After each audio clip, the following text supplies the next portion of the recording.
Hello, everyone, and welcome. It's obviously bedtime. Yep, there I am. In fact, it is so obviously bedtime that I was, in fact, in bed, asleep. Got a banging on my door from my best friend who woke me up saying, "Hey, I just got your notification that you're streaming, but you're not streaming." Oops.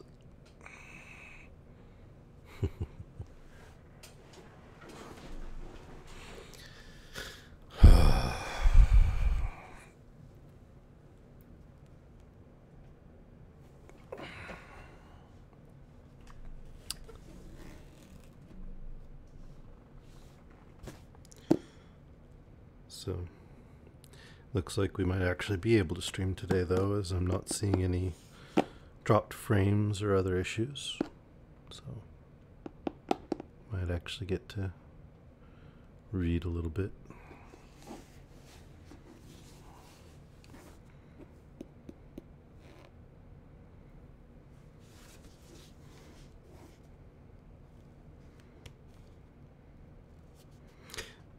Somebody showed me something the other day. Oh, there's definitely no sunshine right now. Ain't no sunshine when it rains. Anyway, somebody showed me something. It was how to go shopping with a panda with a bookworm. It said go to a bookstore. Don't let the bookworm out of your sight when you inevitably lose the bookworm. Be sure to bring an old book with you. Open it and gently fan the pages into the room. The smell of the old book will bring the bookworm back to you. Caution. Inevitably, this will attract every bookworm in the building. Not just your bookworm. I thought it was hilarious.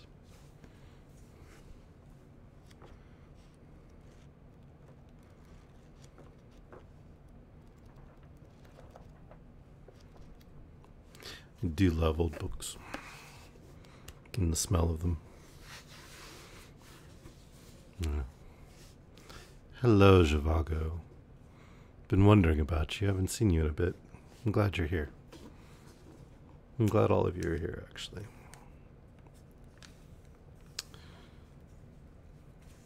So, the next tale that we were going to have is the one that the fisherman is telling to the genie about why he certainly couldn't trust him. And it's called The Story of the King and the Physician.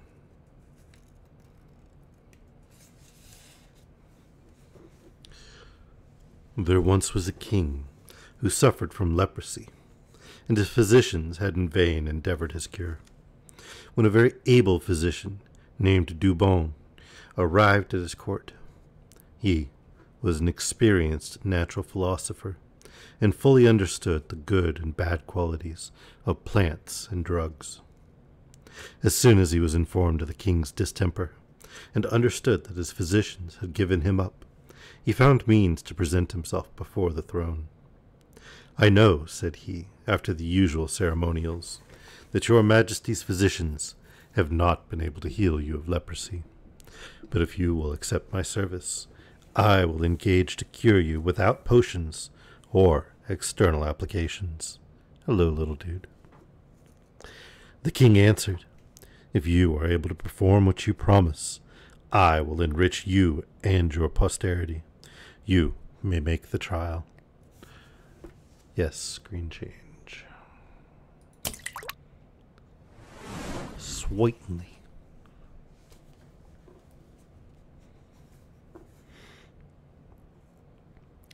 The physician returned to his quarters, made a hollow mace, and in the handle he put drugs.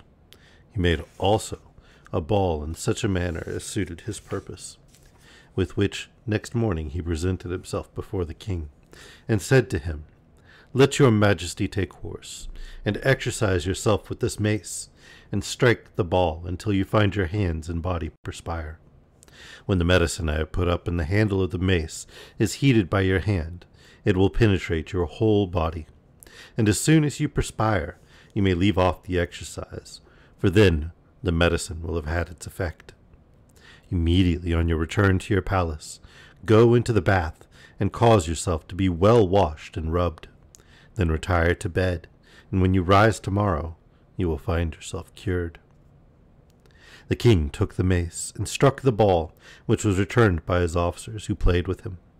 He played so long that his hands and his whole body were in a sweat, and then the medicine shut up in the handle of the mace operated as the physician had said. Thereupon the king left off play, returned to his palace, entered the bath, and observed very exactly what his physician had prescribed to him. The next morning when he arose, he perceived with equal wonder and joy that his leprosy was cured, and his body as clean as if he had never been affected. As soon as he was dressed, he came into the hall of audience, where he ascended his throne and showed himself to his courtiers. They, eager to know the success of the new medicine, gathered round the throne, and when they saw the king perfectly cured, expressed great joy. The physician Dubon, entering the hall, bowed himself before the throne, with his face to the ground. The king, perceiving him, made him sit down by his side, presented him to the assembly, and gave him all the commendation he deserved. His majesty did not stop here, but daily showered upon him marks of his esteem. Now, this king had a vizier who was avaricious, envious, and naturally capable of every kind of mischief. He could not behold without envy the presents that were given to the physician, and he therefore resolved to lessen him in the king's esteem. "Sire," said he to the king, "are you wise in allowing about your person a man who, for aught you know, may have been sent here by your enemies to attempt your life?" Strange way to attempt his life, having healed him. "No, no, vizier," interrupted the king. "I am certain that this physician, whom you suspect of being a villain and a traitor, is one of the best and most virtuous of men. You know he cured me of my leprosy. If he had had a design upon my life, why did he save me then? He needed only to have left me to my disease. I perceive it to be his virtue that raises your envy, but do not think I will be unjustly prejudiced against him. He has cured you, you say? But alas, who can assure you of that? Who knows but the medicine he has given you may in time have pernicious effects?" Yep, like all his future children will be autistic. Damn vaccines. Protect you today to poison you tomorrow. I don't actually believe that. I'm mocking anti-vaxxers. And if you're an anti-vaxxer, I'm not sorry.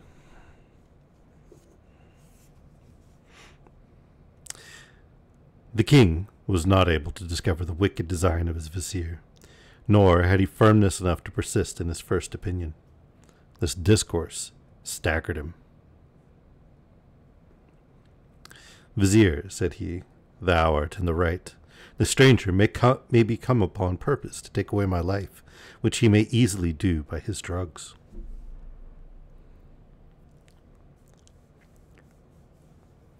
When he had spoken thus, he called for one of his officers, and ordered him to go for the physician, who, knowing nothing of the king's purpose, came to the palace in haste. "Knowest thou," said the king when he saw him, "why I sent for thee?" "No, sire," answered he. "I wait till your majesty be pleased to inform me." "I sent for thee," replied the king, "to rid myself of thee by taking away thy life." No man can express the surprise of the physician when he heard these words. "Sire," said he, Why would your majesty take my life? What crime have I committed?" "I am informed," replied the king, "that you came to my court only to attempt my life. But to prevent you, I will be sure of yours. Give the blow," said he to the executioner who was present, "and deliver me from a perfidious wretch who came hither on purpose to assassinate me." When the physician heard this cruel order, he readily judged that the honors and presents he had received from the king had procured him enemies, and that the weak prince had been imposed on. He repented that he had cured the leper of his leprosy, but it was now too late. "Is it thus," asked the physician, "that you reward me for curing you?" "Alas, sire," cried he, "prolong my days, and God will prolong yours. Do not put me to death, lest God treat you in the same manner." The king cruelly replied, "No, no, I must of necessity cut you off. Otherwise you may assassinate with as much art as you cured me." The physician, without bewailing his fate for being so ill rewarded by the king, prepared for death. The executioner tied his hands and was going to draw his scimitar, when the physician addressed himself once more to the king. "Sire," said he, "since your majesty will not revoke the sentence of death, I beg at least that you would give me leave to return to my house, to give orders about my burial, to bid farewell to my family, to give alms, and to bequeath my books to those who are capable of making good use of them. I have one particularly I would present to your majesty. It is a very precious book, and worthy of being laid up carefully in your treasury." "What is it," demanded the king, "that makes it so valuable?" "Sire," replied the physician, "it possesses many singular and curious properties, of which the chief is that if your majesty will give yourself the trouble to open it at the 6th leaf and read the 3rd line of the left page, my head, after being cut off, will answer all the questions you ask of it." The king, being curious, deferred his death till the next day, and sent him home under a strong guard. The physician during that time put his affairs in order. Meanwhile, a report being spread that an unheard-of miracle was about to happen after his death, the viziers, emirs, officers of the guard, and, in a word, the whole court, repaired next day to the hall of audience, that they might be witnesses of it.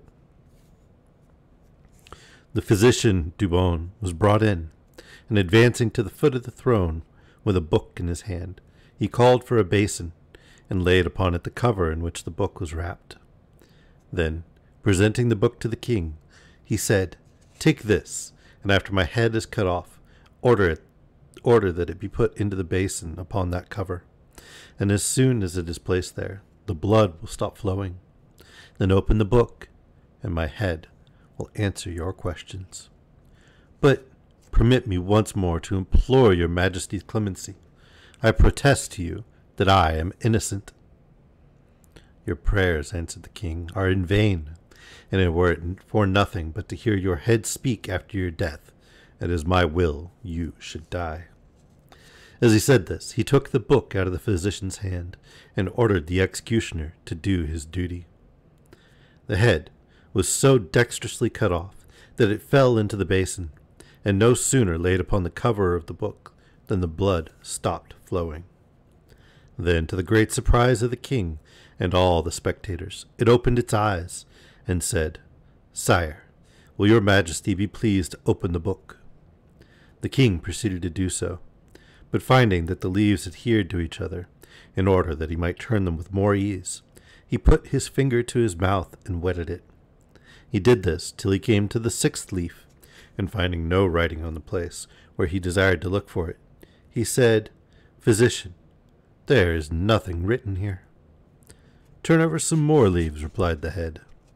The king went on, putting always his finger to his mouth, until he found himself suddenly taken with an extraordinary fit. His eyesight failed, and he fell down at the foot of the throne in violent convulsions. When the physician Dubon, or rather his head, saw that the poison had taken effect, and that the king had but a few moments to live, it cried, "Tyrant! Now you see how princes are treated, who, abusing their authority, cut off the heads of innocent men. God punishes soon or late their injustice and cruelty. Scarcely had the head spoken these words when the king fell down dead, and the head itself lost what life it had. As soon as the fisherman had concluded the history of the Greek king and his physician Dubon, he applied it to the genie, whom he still kept shut up in the vessel. If the king, said he, had suffered the physician to live, God would have continued his life also. The case is the same with you, O genie, but I am obliged, in my turn, to be equally hard-hearted with you. Hear me one word more, cried the genie. I promise to do thee no hurt. Nay, far from that, I will show thee a way to become exceedingly rich. The hope of delivering himself from poverty prevailed with the fisherman. I could listen to you, said he, were there any credit to be given to your word. Swear to me by the great name of God that you will faithfully perform what you promise, and I will open the vessel. I do not believe that you will dare to break such an oath. The genie gave the fisherman his oath, upon which the fisherman immediately took off the covering of the vessel, and at once the smoke ascended, and the genie, having resumed his form, kicked the vessel into the sea. Be not afraid, fisherman, said the genie. I only did it to see if thou wouldst be alarmed, but to convince thee that I am in earnest. Take thy nets, and follow me. They passed by the town, and came to the top of a mountain, from whence they descended into a vast plain, which brought them to a lake that lay betwixt 4 hills. When they reached the side of the lake, the genie said to the fisherman, Cast in thy nets, and catch fish. The fisherman did not doubt of taking some, because he saw a great number in the water. But he was extremely surprised when he found they were of 4 colors, that is to say, white, red, blue, and yellow. He threw in his nets, and brought out one of each color. Having never seen the like before, he could not but admire them, and judging that he might get a considerable sum for them, he was very joyful. Carry those fish, said the genie to him, and present them to thy sultan. He will give thee much money for them. Thou mayest come every day to fish in this lake, but I give thee warning not to throw in thy nets more than once a day, otherwise thou wilt repent. Having thus spoken, he struck his foot upon the ground, which opened, and after it had swallowed him up, closed again.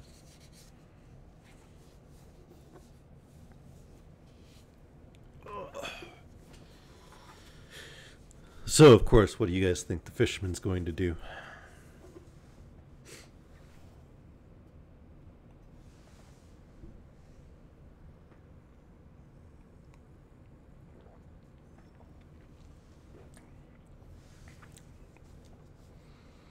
Oh, he's totally going to get greedy. He's going to throw in the nets again, and somehow it's going to end in his death. And then the genie will have fulfilled both his oaths to help the fisherman get rich and also to have him destroyed.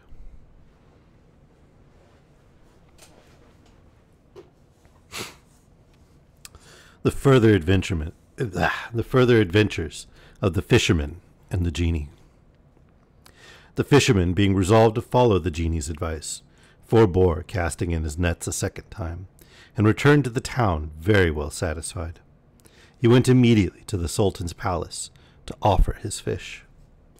The Sultan was much surprised when he saw the 4 fish which the fisherman presented. He took them up one after another, and viewed them with attention. After having admired them a long time, he said to his vizier, Take these fish and carry them to the cook. I am sure they must be as good as they are beautiful.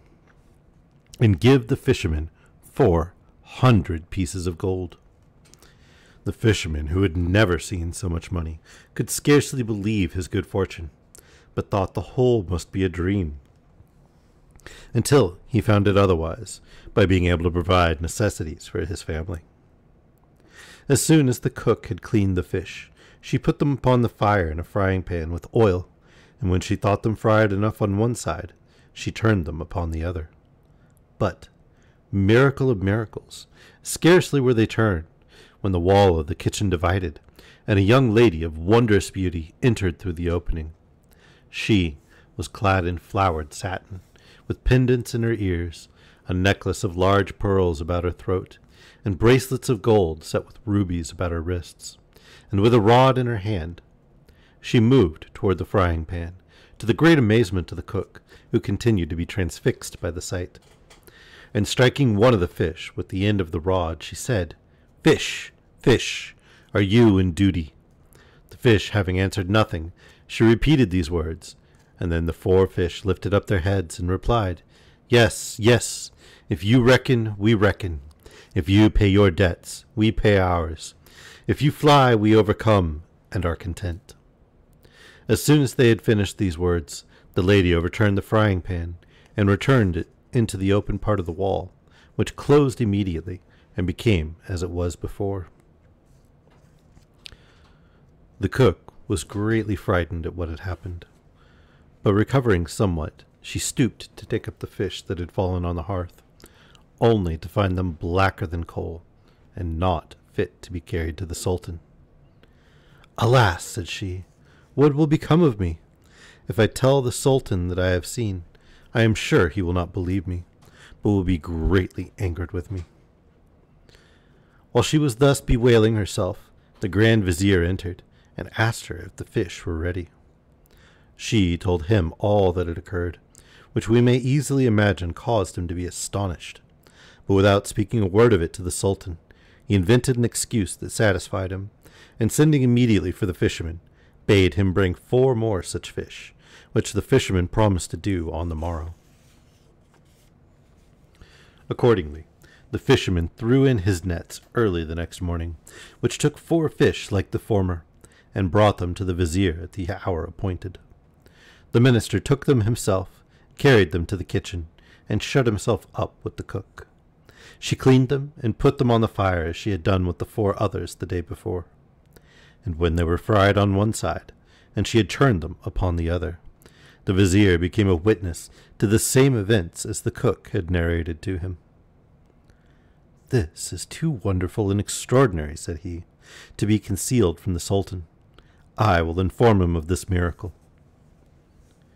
The Sultan, being much surprised, sent immediately for the fisherman, and said to him, "Friend, cannot you bring me 4 more such fish?" The fisherman replied, "If your majesty will be pleased to allow me until tomorrow, I will do it." On the morrow he caught 4 fish and brought them to the Sultan, who was so much rejoiced that he ordered the fisherman 400 pieces of gold. The Sultan had the fish carried into his closet, with all that was necessary for frying them, and, having shut himself up with the Vizier, the minister put them into the pan, and when they were fried on one side, turned them upon the other. Then the wall of the closet opened, but instead of the young lady, there came out a man in the habit of a slave and of a gigantic stature, with a great green staff in his hand. He advanced toward the pan, and touching one of the fish with his staff, said in a terrible voice, "Fish, are you in your duty?" At these words the fish raised up their heads, and answered, "Yes, yes, we are. If you reckon, we reckon. If you pay your debts, we pay ours. If you fly, we overcome and are content." The fish had no sooner finished these words than the man threw the pan into the middle of the closet, and reduced the fish to a coal. Having done this, he retired fiercely, and entering again into the aperture, it closed, and the wall appeared just as it did before. "After what I have seen," said the Sultan to the Vizier, "it will not be possible for me to be easy. These fish, without doubt, signify something extraordinary." He sent for the fisherman, and on hearing where the fish had been caught, he commanded all his court to take horse, and the fisherman served them for a guide. They all ascended the mountain, and at the foot of it they saw, to their great surprise, a vast plain that nobody had observed till then, and at last they came to the lake, which they found to be situated betwixt 4 hills, as the fisherman had described. The water was so transparent that they observed all the fish to be exactly like those which the fisherman had brought to the palace. Damn wall nymphs. Yes, they live in the walls and they steal your fishies. The Sultan stood upon the bank of the lake, beholding the fish with admiration. On his demanding of his courtiers if it were possible they had never seen this lake, which was within so short a distance of the town, they all answered that they had never so much as heard of it. Since you all agree that you never heard of it, and as I am no less astonished than you are at this novelty, I am resolved not to return to my palace till I learn how this lake came here, and why all the fish in it are of 4 colors. Having spoken thus, he ordered his court to encamp, and immediately his pavilion and the tents of his household were planted upon the banks of the lake. Resolved to withdraw alone from the camp to discover the secrets of the portents that so disturbed his mind, the Sultan bade his Grand Vizier inform the court that illness accounted for his absence until such a time as he should return. The Grand Vizier endeavored to divert the Sultan from his design, but all to no purpose. The Sultan was resolved. He put on a suit fit for walking and took his scimitar, and as soon as he found that all was quiet in the camp, he went out alone. As the sun arose, he saw before him at a considerable distance a vast building of black polished marble, covered with fine steel as smooth as glass. Being highly pleased that he had so speedily met with something worthy of his curiosity, he advanced toward the gate, which was partially open. Though he might immediately have entered, yet he thought it best to knock. This he did again and again, but no one appearing, he was exceedingly surprised. At last he entered, and when he came within the porch, he cried, "Is there no one here to receive a stranger, who comes in for some refreshment as he passes by?" But though he spoke very loud, he was not answered. The silence increased his astonishment. Soon he came into a spacious court, and looked on every side for inhabitants, but discovered none. He then entered several grand halls, which were hung with silk tapestry, the alcoves and sofas being covered with stuffs of Mecca, and the porches with the richest stuffs of India, mixed with gold and silver. He came next into a superb saloon, in the middle of which was a fountain, with a lion of solid gold at each angle. The castle on 3 sides was encompassed by a garden, with parterres of flowers and shrubberies, and to complete the beauty of the place, an infinite number of birds filled the air with their harmonious notes. The Sultan walked from apartment to apartment, where he found everything rich and magnificent. Being tired with walking, he sat down in a veranda, which had a view over the garden. Suddenly, he heard the voice of one complaining in lamentable tones. He listened with attention, and heard these words: "O Fortune, thou who wouldst not suffer me long to enjoy a happy lot, forbear to persecute me, and by a speedy death put an end to my sorrows." The Sultan rose up, advanced toward the place whence came the voice, and opening the door of a great hall, pushed aside a curtain. A handsome young man, richly habited, was seated upon a throne. Melancholy was depicted upon his countenance. The Sultan drew near and saluted him. The young man returned his salutation by an inclination of his head, at the same time saying, "My lord, I should rise to receive you, but I am hindered by sad necessity, and therefore hope you will not be offended." "My lord," replied the Sultan, "I am much obliged to you for having so good an opinion of me. As to the reason for your not rising, whatever your apology be, I heartily accept it. Being drawn hither by your complaints, I come to offer you my help. Would to God that it lay in my power to ease you of your trouble. Relate to me the history of your misfortunes. But inform me first of the meaning of the lake near the palace, where the fish are of 4 colors. To whom belongs this castle? How came you to be here? Why are you alone?" Instead of answering these questions, the young man began to weep bitterly. "How inconstant is fortune!" cried he.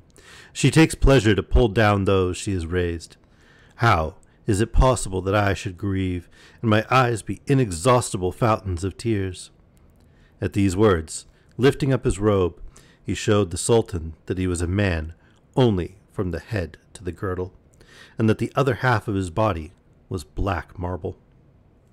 You may easily imagine that the Sultan was much surprised when he saw the deplorable condition of the young man. "That which you show me," said he, "while it fills me with horror, excites my curiosity, so that I am impatient to hear your history. And I am persuaded that the lake and the fish make some part in it. Therefore, I conjure you to relate it." "I will not refuse your request," replied the young man, "though I cannot comply without renewing my grief." Thereupon he narrated. Just so I'm sure, this is a story about a woman who's trying not to be murdered. Yes, yes it is.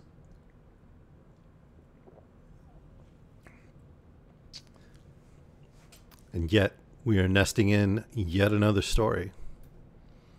It is the story within a story, within a story, within a story, within a story, and so on. Each one leading to yet another story. Because, let's face it, one cliffhanger just isn't enough to save your life. No. You need 1,001 cliffhangers. Hello, Sparky. You like cliffhangers?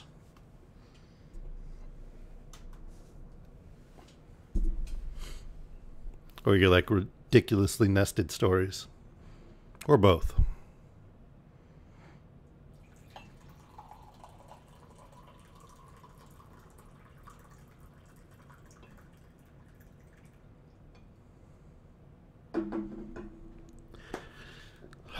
Time for tea. Time for tea, time for tea. Bread and jam with company. It's a song I've been listening to recently. Oh, still hot.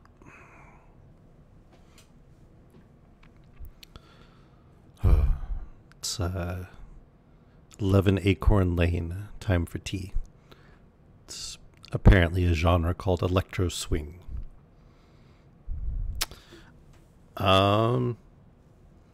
Like, does the book continue on in this manner? It is basically a short story collection where the framing device is that it's all tales told by Scheherazade, ultimately to save her life. And the transition method for the short stories is that the close of the story picks up with a narration of another story. So, yeah, I like the song.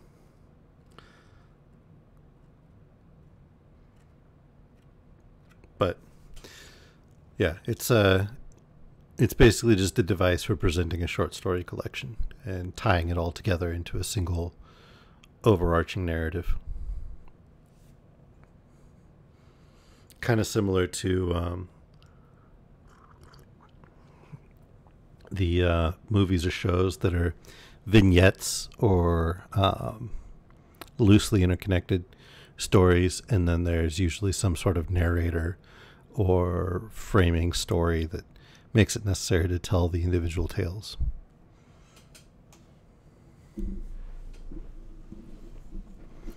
So this book is by far not alone as an example of this this technique. The story of the young king of the Black Isles. You must know, my lord, that my father, named Mahmud, was king of this country. This is the kingdom of the Black Isles, which takes its name from the 4 small neighboring mountains. For those mountains were formerly isles. The capital was on the spot now occupied by the lake you have seen. The king, my father, died when he was 70 years of age. I had no sooner succeeded him than I married my cousin. At first, nothing could surpass the harmony and pleasure of our union. This lasted 5 years, at the end of which time I perceived she ceased to delight in my attentions. One day after dinner, while she was at the bath, I lay down upon a sofa. 2 of her ladies came and sat down, one at my head, and the other at my feet, with fans in their hands to moderate the heat, and to prevent the flies from disturbing me.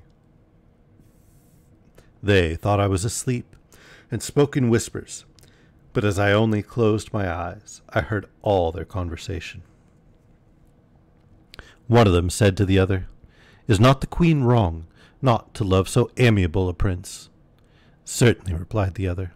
"I do not understand the reason, neither can I perceive why she goes out every night and leaves him alone. Is it possible that he does not perceive it?" "Alas," said the first, "how should he? She mixes every evening in his liquor the juice of a certain herb, which makes him sleep so sound all night that she has time to go where she pleases, and as day begins to appear, she comes and lies down by him again, and wakes him by the smell of something she puts under his nostrils." You may guess, my lord, how much I was surprised at this conversation. I had, however, self-control enough to dissemble and feign to awake without having heard a word. The queen returned from the bath. We supped together, and she presented me with a cup full of such water as I was accustomed to drink. But instead of putting it to my mouth, I went to a window that was open and threw out the water so quickly that she did not perceive it, and returned. Soon after, believing that I was asleep, she said, loud enough for me to hear her distinctly, "Sleep on, and may you never wake again." So saying, she dressed herself and went out of the chamber. No sooner was she gone than I dressed myself in haste, took my scimitar, and followed her so quickly that I soon heard the sound of her feet before me, and then walked softly after her, for fear of being heard.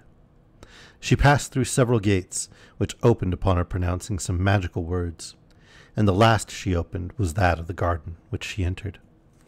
I stopped at this gate, that she might not perceive me, as she passed along a parterre. Then, looking after her as far as the darkness of the night permitted, I saw her enter a little wood.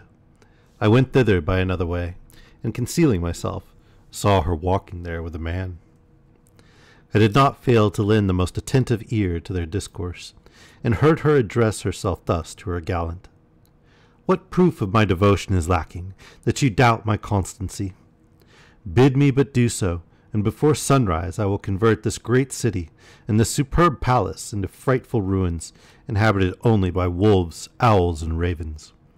Or would you have me transport all the stones of these walls, so solidly built, beyond Mount Caucasus, or the bounds of the habitable world? Speak but the word, and all shall be changed." I'm sensing a lot of unfaithful spouses in this book. Also, I would suggest that anyone's constancy could be doubted if they're, speaking to their partner in an affair. As the queen finished these words, she and her lover turned and passed before me. I had already drawn my scimitar, and her lover being next to me, I struck him to the ground. I concluded I had killed him, and therefore retired speedily without making myself known to the queen. The wound I had given her lover was mortal, but by her enchantments she preserved him in an existence in which he could not be said to be either dead or alive. As I crossed the garden to return to the palace, I heard the queen loudly lamenting, and judging by her cries how much she was grieved, I was pleased that I had spared her life. As soon as I had reached my apartment, I went to bed, and, being satisfied with having punished the villain who had injured me, fell asleep, and when I awoke next morning, found the queen lying by me. I cannot tell you whether she slept or not, but I arose, went to my closet, and dressed myself. I afterward held my council. At my return, the queen, clad in mourning, her hair disheveled and part of it torn off, presented herself before me, and said, "I come to beg your majesty not to be surprised to see me in this condition. My heavy affliction is occasioned by intelligence of 3 distressing events: the death of the queen, my dear mother, that of the king, my father, killed in battle, and of one of my brothers, who has fallen down a precipice." I was not displeased that she used this pretext to conceal the true cause of her grief, and I concluded she had not suspected me of being the author of her lover's death. Madam, said I, so far from blaming, I assure you I heartily commiserate with you in your sorrow. I merely therefore expressed the hope that time and reflection would moderate her grief. After a whole year's mourning, she begged permission to erect a burying place for herself within the bounds of the palace, where she would continue, she told me, to the end of her days. I consented, and she built a stately edifice and called it the Palace of Tears. When it was finished, she caused her lover to be conveyed thither.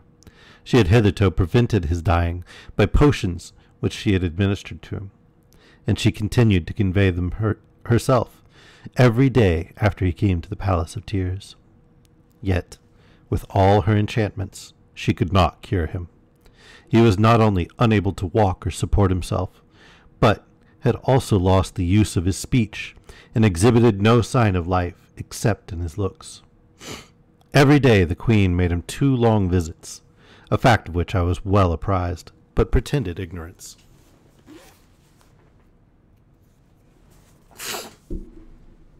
One day, my curiosity inducing me to go to the Palace of Tears, I heard her thus address her lover. I am afflicted to the highest degree to behold you in this condition. I am as sensible as yourself of the tormenting pain you endure. But, dear soul, I am continually speaking to you, and you do not answer me.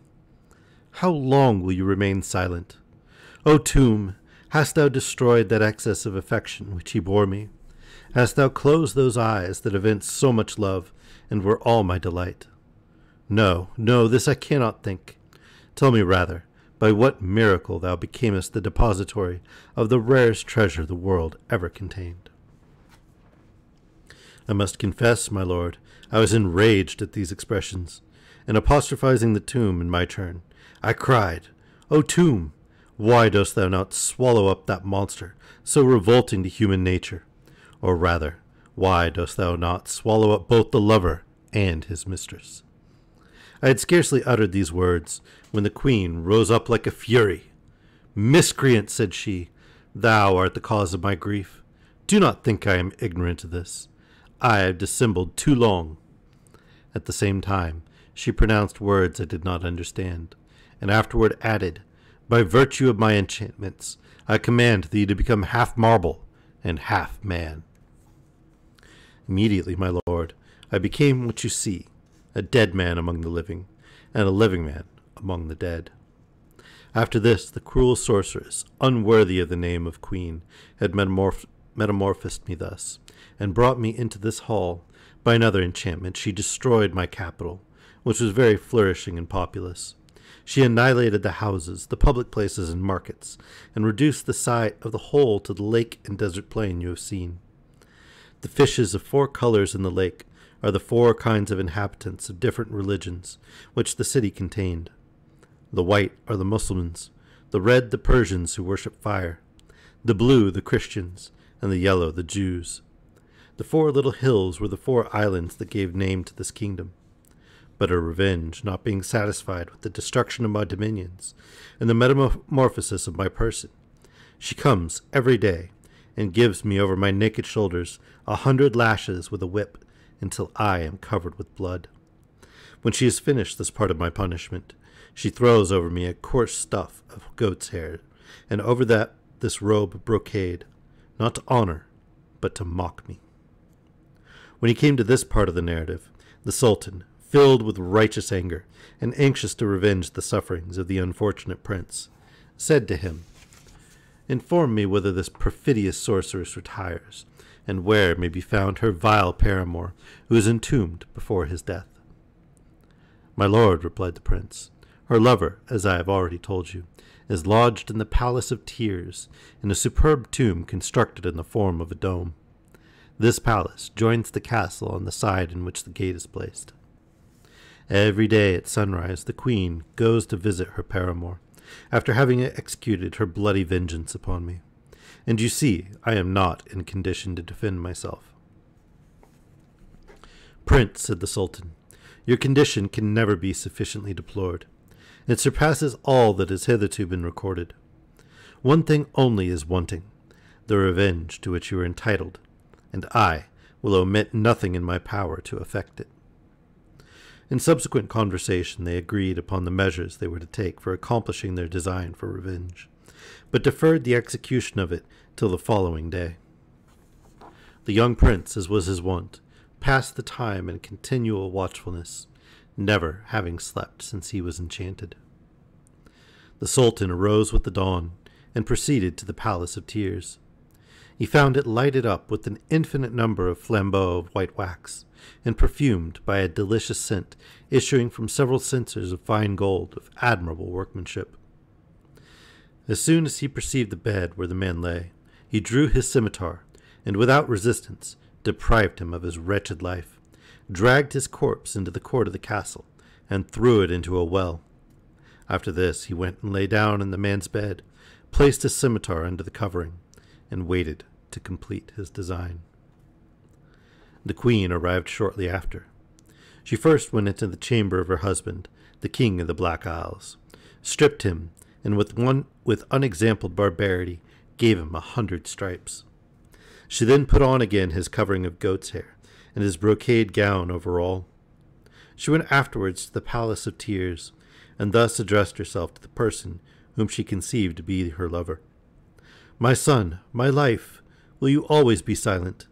Are you resolved to let me die without affording me the comfort of hearing again from your own lips that you love me? My soul, speak one word to me at least, I conjure you." The Sultan, as if he had awakened out of a deep sleep, and counterfeiting the pronunciation of the men, answered the queen with a grave tone, "There is no strength or power but in God alone, who is almighty." At these words the enchantress uttered a loud exclamation of joy. "My dear lord," cried she, "do not I deceive myself? It is certain that I hear you, and that you speak to me." "Unhappy woman," said the Sultan, "art thou worthy that I should answer thee?" "Alas," replied the queen, "why do you reproach me thus?" "The cries," returned the Sultan, "the groans and tears of thy husband, whom thou treatest every day with so much indignity and barbarity, prevent my sleeping night or day. Make haste to set him at liberty, that I be no longer disturbed by his lamentations." The enchantress went immediately out of the Palace of Tears to fulfill these commands, and by the exercise of her spells soon restored to the young king his natural shape, bidding him, however, on pain of death, to be gone from her presence instantly. The young king, yielding to necessity, retired to a remote place, where he patiently awaited the fulfillment of the plan which the Sultan had so happily begun. Meanwhile, the enchantress returned to the Palace of Tears, and supposing that she still spoke to her lover, assured him his behest had been obeyed. The Sultan, still counterfeiting her lover, said, You have now done is by no means sufficient for my cure. Bethink thee of the town, the islands, and the inhabitants destroyed by thy fatal enchantments. The fish every night at midnight raise their heads out of the lake and cry for vengeance against thee and me. This is the true cause of the delay of my cure. Go speedily, restore things to their former state, and at thy return I will give thee my hand, and thou shalt help me to arise. Excuse me. The enchantress, inspired with hope, lost no time, but betook herself in all haste to the brink of the lake, where she took a little water in her hand, and sprinkling it, pronounced some word over the fish, whereupon the city was immediately restored. The fish became men, women, and children, Mohammedans, Christians, Persians, or Jews, freemen or slaves, as they were before, every one having recovered his natural form. The houses and shops were immediately filled with their inhabitants, who found all things as they were before the enchantment. The Sultan's numerous retinue, who found themselves encamped in the largest square, were astonished to see themselves in an instant in the middle of a large, handsome, well-peopled city. As soon as the enchantress had effected this wonderful change, she returned with all expedition to the Palace of Tears, in order that she might receive her reward. "Come near," said the Sultan, still counterfeiting her lover. She did so. "You were not near enough," he continued. "Approach nearer." "Oh, my Sultan, what big eyes you have!" "The better to see you with, my dear." "Oh, Sultan, er, oh, my lover, what big ears you have. The better to hear you with, my dear." Sorry, that's not actually in it, but it's totally what's going on. Approach nearer. She obeyed. He then rose up, and seizing her by the arm so suddenly that she had not time to discover him, he, with a blow of his scimitar, cut her in two, so that one half fell one way and the other another. This done, he left the body on the spot, and going out of the Palace of Tears, went to seek the young king of the Black Isles. "Prince," said he, embracing him, "rejoice! You have now nothing to fear. Your cruel enemy is dead." The young man returned thanks to the Sultan, and wished him long life and happiness. "You may henceforward," said the Sultan, "dwell peaceably in your capital, unless you will accompany me to mine, which is not above 4 or 5 hours' journey distant." "Potent monarch," replied the prince, "I do indeed believe that you came hither from your capital in the time you mention, because mine was enchanted. But since the enchantment is taken off, things are changed. It will take you no less than a year to return. However, this shall not prevent my following you, were it to the utmost corners of the earth." The Sultan was extremely surprised to understand that he was so far from his dominions, and could not imagine how it could be. "But," said he, "it is of no matter. The trouble of returning to my own country is sufficiently recompensed by the satisfaction of having obliged you, and by acquiring you for a son. For since you will do me the honor to accompany me, as I have no child, I look upon you as such, and from this moment appoint you my heir and successor." At length the Sultan and the young prince began their journey, with 100 camels laden with inestimable riches from the treasury of the young king, followed by 50 handsome gentlemen on horseback, perfectly well mounted and dressed. The inhabitants came out in great crowds, received him with acclamations, and made public rejoicings for several days. The day after his arrival, the Sultan gave all his courtiers a complete account of the circumstances which, contrary to his expectations, had detained him for so long. He informed them that he had adopted the king of the 4 Black Isles, who was willing to leave a great kingdom to accompany and live with him, and in reward for their loyalty he made each of them presents according to their rank. As for the fisherman, as he was the first cause of the deliverance of the young prince, the Sultan gave him a plentiful fortune, which made him and his family happy the rest of his days. Well, okay, he didn't get greedy, and he didn't fish for more fish. I guess we were wrong about that part.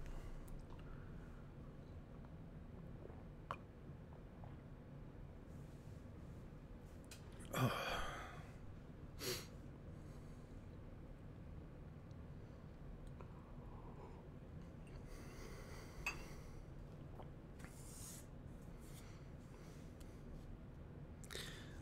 Seems like most of the queens in this are evil and unfaithful and have lots of magical powers.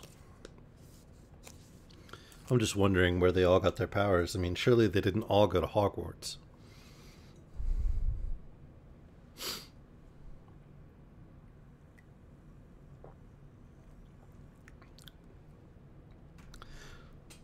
Or is the theme here that all women have mystical powers? It's a woman thing? Okay. Just inherently magical.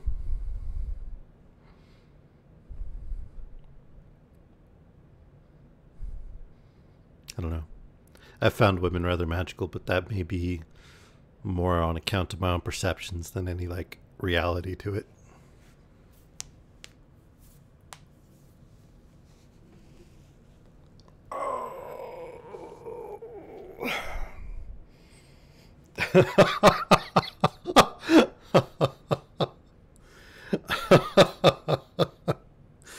Oh, you know there are other schools, geez. So the problem isn't that I suggested it was Hogwarts. The problem is that I failed to account that there were other options.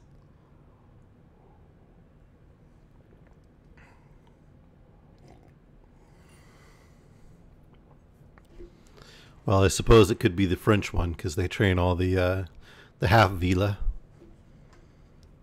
witches.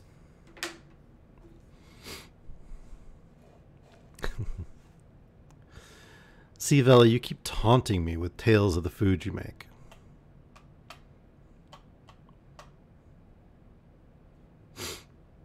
It's the second X in the genetics. Well, I mean, that's how it worked for the X-Men, right? It was the X gene caused them to gain mutant powers.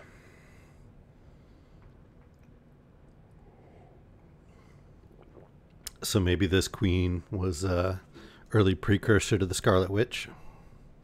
Reality distorting powers.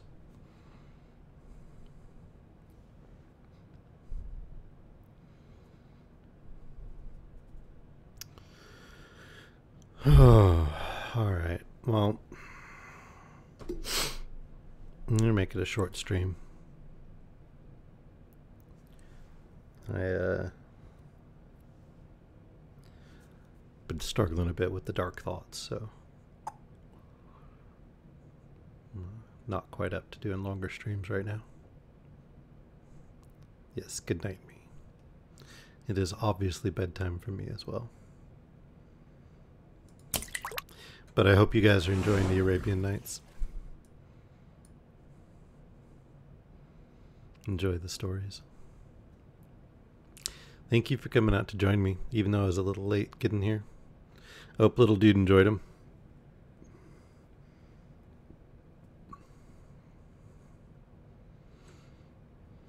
Tell little dude to steer clear of genies. They're bad news bears.